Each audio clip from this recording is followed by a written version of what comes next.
cabina de la radio era algo increíble, estar en behind the scenes, en el teatro, en el cine, o sea, así fueran películas independientes, pequeñas, como sea, pero para ti significan un proyecto grande, un proyecto importante, porque estás aprendiendo, porque estás creciendo. Y bueno, así te podría decir, ¿verdad? Muchos proyectos que, o muchas oportunidades que tuve. Fui maestra, bueno,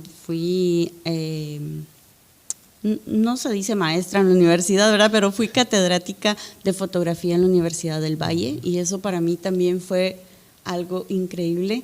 La fotografía ha sido para mí otra área de mi vida que me fascina.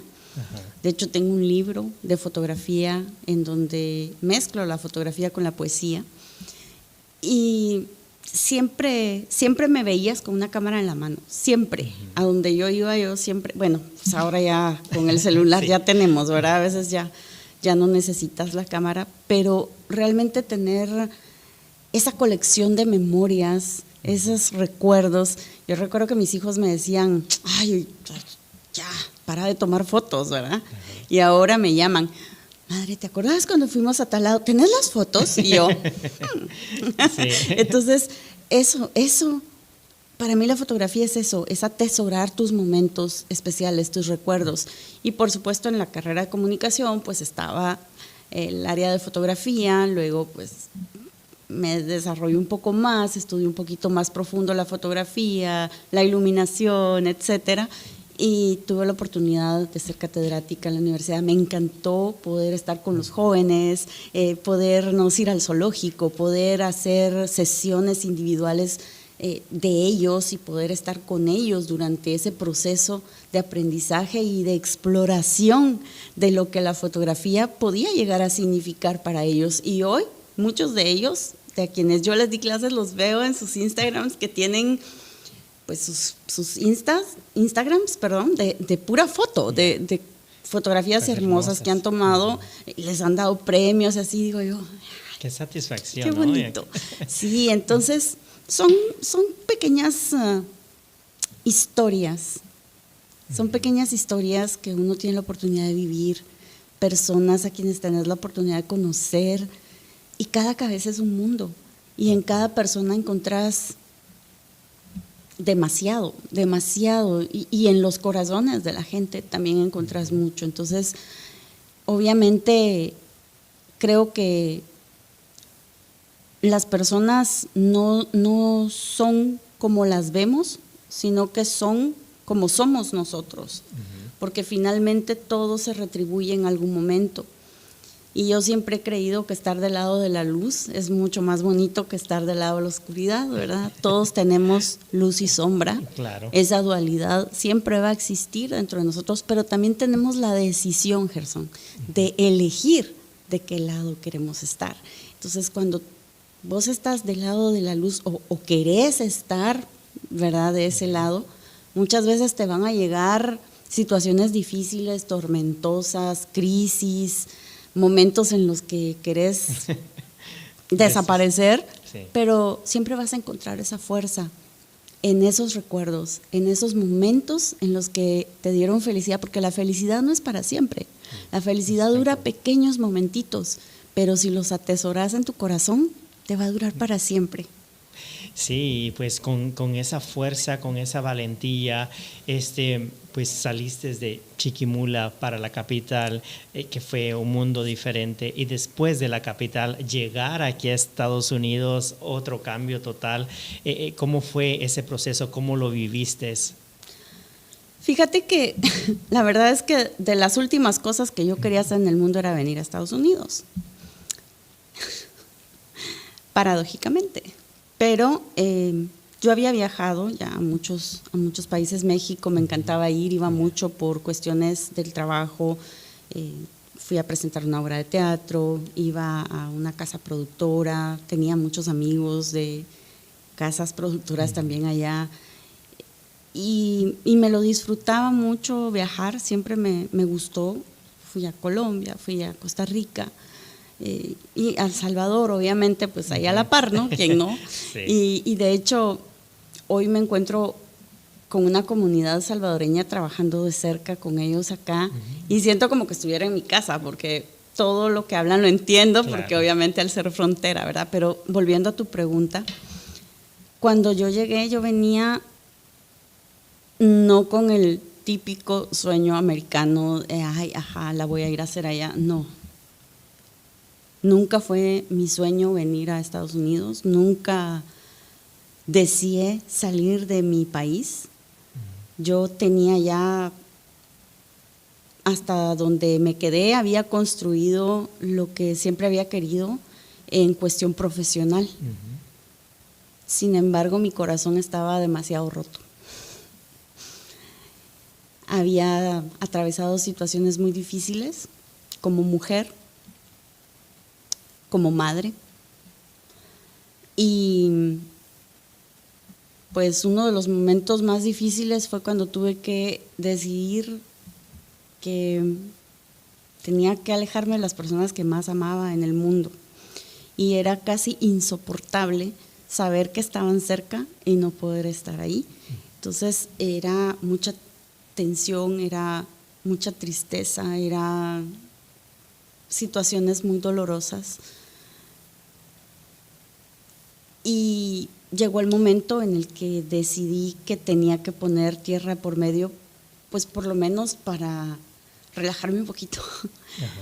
Entonces recibo una invitación para venir, vengo, y dije, bueno, sí, voy a ir por un tiempo. Lo que pasa es que no dije cuánto. Entonces, ya estando acá, empiezo de abajo, o sea, de donde yo nunca había estado ni había pensado estar, cosa que más que darme pena, me enorgullece mucho porque, claro, pues, limpié casas, trabajé en un restaurante empacando las salsitas y como los jugos y todo, trabajé en una fábrica de pijamas y pantuflas y todo para los hoteles de Las Vegas, y me tocaba planchar, pero me hacía la loca, entonces ponía a alguien a planchar, porque yo de planchar sí, no. Pero sí, yo hacía trato con las chicas ahí, les decía yo, tú planchas y yo doblo todo lo que quieras. Y yo empaco pero no me pongan a planchar. Bueno, tenías que sobrevivir. Tenía que hacer algo. Y la verdad es que cuando ya decidí que definitivamente no quería regresar, fue muy difícil, porque eso significaba muchas cosas. Y que ese momento, yo pienso de que ese momento de no querer regresar, tuvo que haber una situación demasiado difícil, muy fuerte, para que en ese momento ya no quisieras estar ahí, porque te alejaste para salvarte a ti misma. Sí, así fue. Así fue, y no fue la primera vez. Dicen que si uno no aprende la lección a la primera, se te repite. Y yo tuve un matrimonio de 17 años con violencia doméstica, en donde viví pues situaciones muy difíciles, muy, muy fuertes, que hoy pues comprendo y entiendo y acepto que pues no hay culpables. Okay. Simple y sencillamente uno elige y uno decide. Yo elegí quedarme mucho tiempo hasta que me di cuenta que nadie cambia porque otra persona quiera que cambie. La gente cambia hasta que se da cuenta de que no tiene de otra.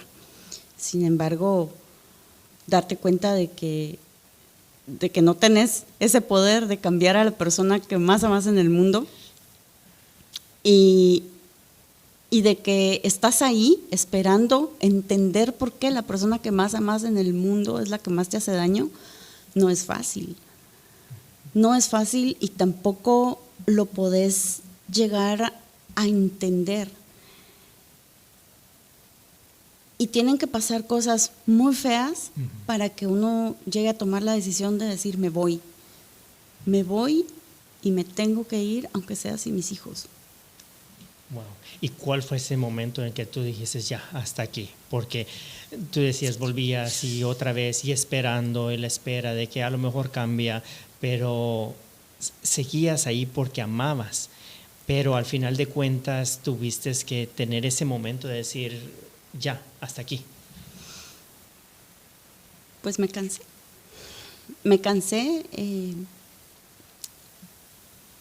Te podría enumerar 1000 cosas, pero no tiene sentido hablar pues ya de todo eso. Pero llegó un momento en el que simplemente sentí que si no me iba a morir. ¿Fue más el abuso físico o el abuso emocional? Yo creo que más que todo es el emocional, pero es el más desgastante también. Porque está comprobado científicamente que una persona que es abusada psicológicamente tiene los mismos daños que un soldado que va a la guerra. Obviamente tienen que haber muchos cómplices silenciosos para que esto suceda, porque no se trata solamente de palabras o de golpes, se trata de acciones, se trata de miradas, se trata de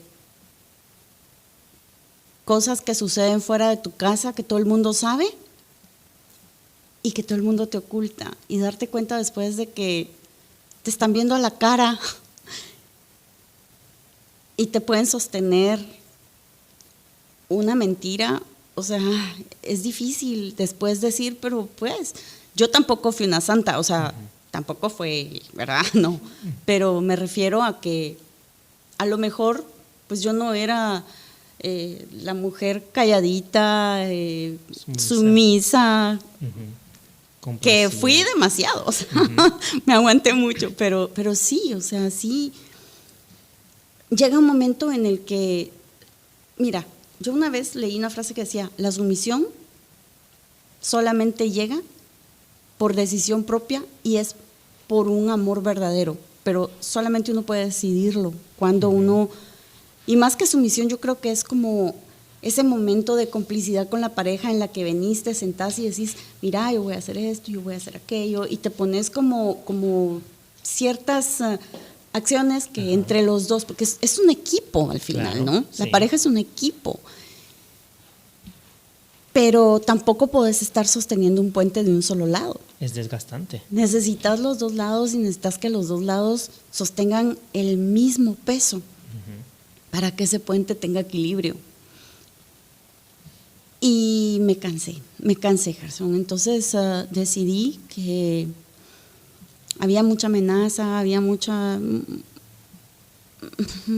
poder, digamos, de parte de la otra persona, que yo le había dado el poder también, porque obviamente, pero simplemente se acabó. Después, con el tiempo, escuché una frase que me encantó, que me llevó a reflexionar mucho y que me hizo entender, me hizo no aceptar, porque pues la violencia no se acepta desde ningún punto de vista, pero sí comprender que las personas simplemente aman como aprendieron a amar.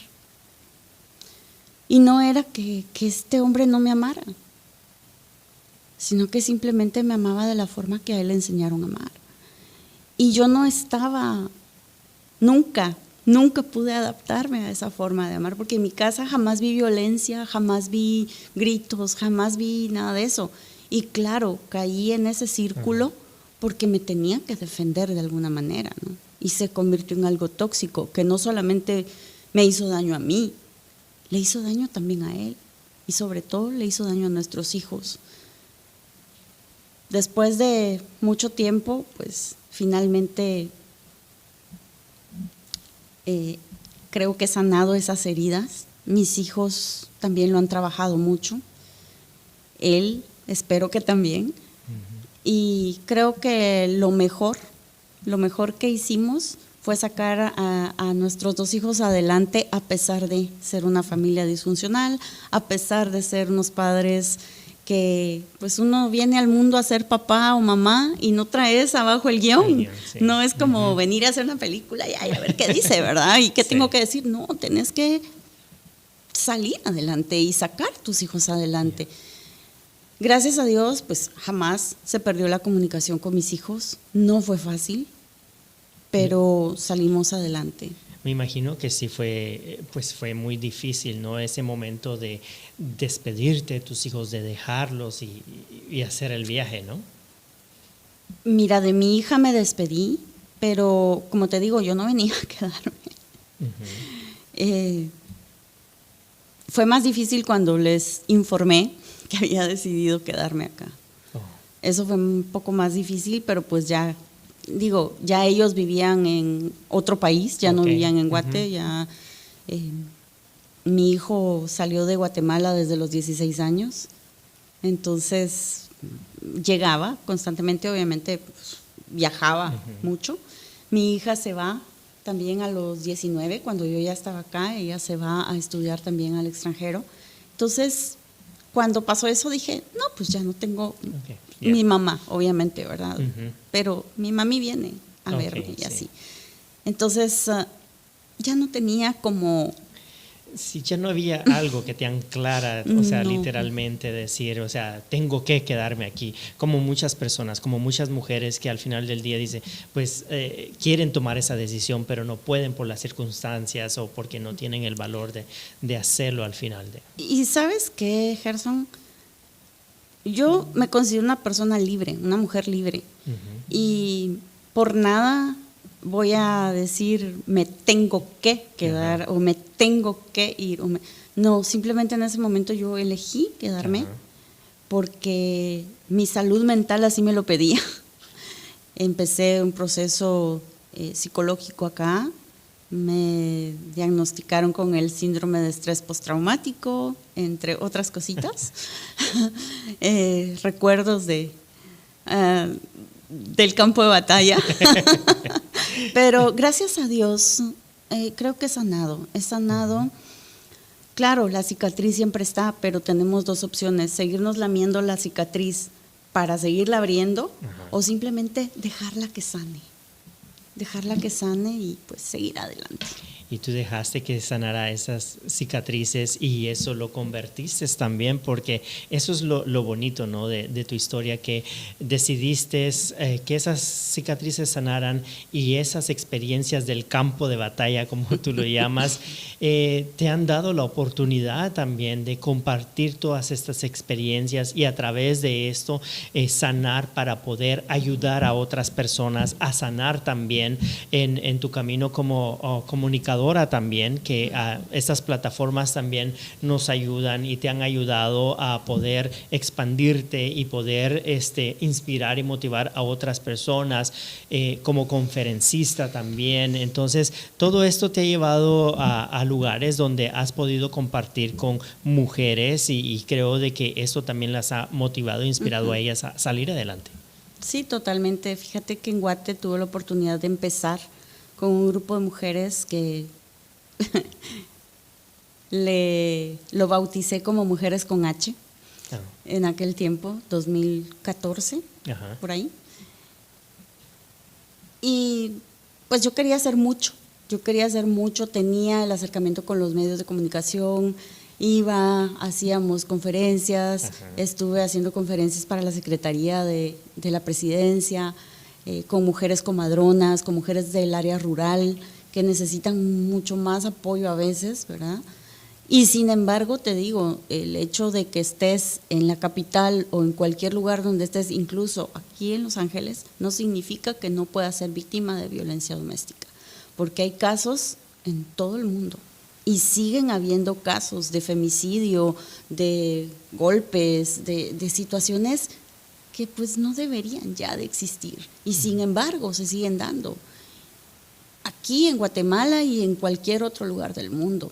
Y es momento de empezar a pensar cómo, porque necesitamos educar a niñas más fuertes para evitar después que hayan más mujeres rotas. Y no deberíamos de estar pensando en eso, deberíamos de estar pensando en que este no es un mundo ni de hombres ni mujeres, sino de seres humanos. Y a eso quería llegar, y eso es un punto importante, ¿no? Porque estamos como etiquetando, ¿no? Que solo las mujeres pueden sufrir violencia doméstica o violencia psicológica o como sea, pero también hay muchos hombres que dentro de una relación sufren esa violencia también. Sí, y fíjate que por eso uno de mis libros se iba a llamar La grandeza de ser mujer, pero en el ínterin de escribir ese libro tuve acercamiento con 2 amigos, tuve los casos de 2 amigos que pasaron por eso y que en lugar de ser ellos los violentos, digamos, era al revés, y encima de eso les quitaron a sus hijos, no dejaban que los vieran, les quitaron todo, los dejaron así como que en la calle y a uno hasta lo metieron preso, y decía yo, ¿pero por qué? O sea, yo jamás quise desde ningún punto de vista llegar a esas instancias. Cuando mi hijo era pequeño tuvimos una separación y sí, pues yo lo que quería era nada más como que nos separáramos, ¿no? Ajá. Pero como ves que la ley ampara a las mujeres y no sé qué, y pues bueno, ahí hubieron cosas a mi favor y después desistí de todo porque al final yo sí quería mi familia, yo sí quería un hogar, mi hogar feliz, ¿no? Y todo. Pero luego se quedó como ese mal sabor de que a lo mejor yo iba a poder proceder en contra de y y nunca, o sea, jamás en mi no fue nunca mi intención como decir sí, que te voy a hacer esto, te voy a hacer aquello. Entonces, no, porque siento yo que no era mi propósito en realidad, ¿verdad? Entonces, cuando me di cuenta de que habían hombres también, y fui testiga de eso, el nombre del libro cambió de La grandeza de ser mujer a La grandeza de tu ser. Porque me di cuenta de que todos necesitamos ese apoyo. Y no solamente violencia doméstica, también en los entornos, en el trabajo, con los amigos, en todos lados puedes encontrar a personas que te van a hacer a un lado, que te van a limitar, que te van a querer encoger para que te adaptes a lo que a ellos les conviene. Y si no lo haces, te van a hacer sentir mal. Pero ahí mucho ojo, porque entonces, si tú caes en esas provocaciones, les estás dando la razón de que puedes ser pequeño. Y vos veniste aquí a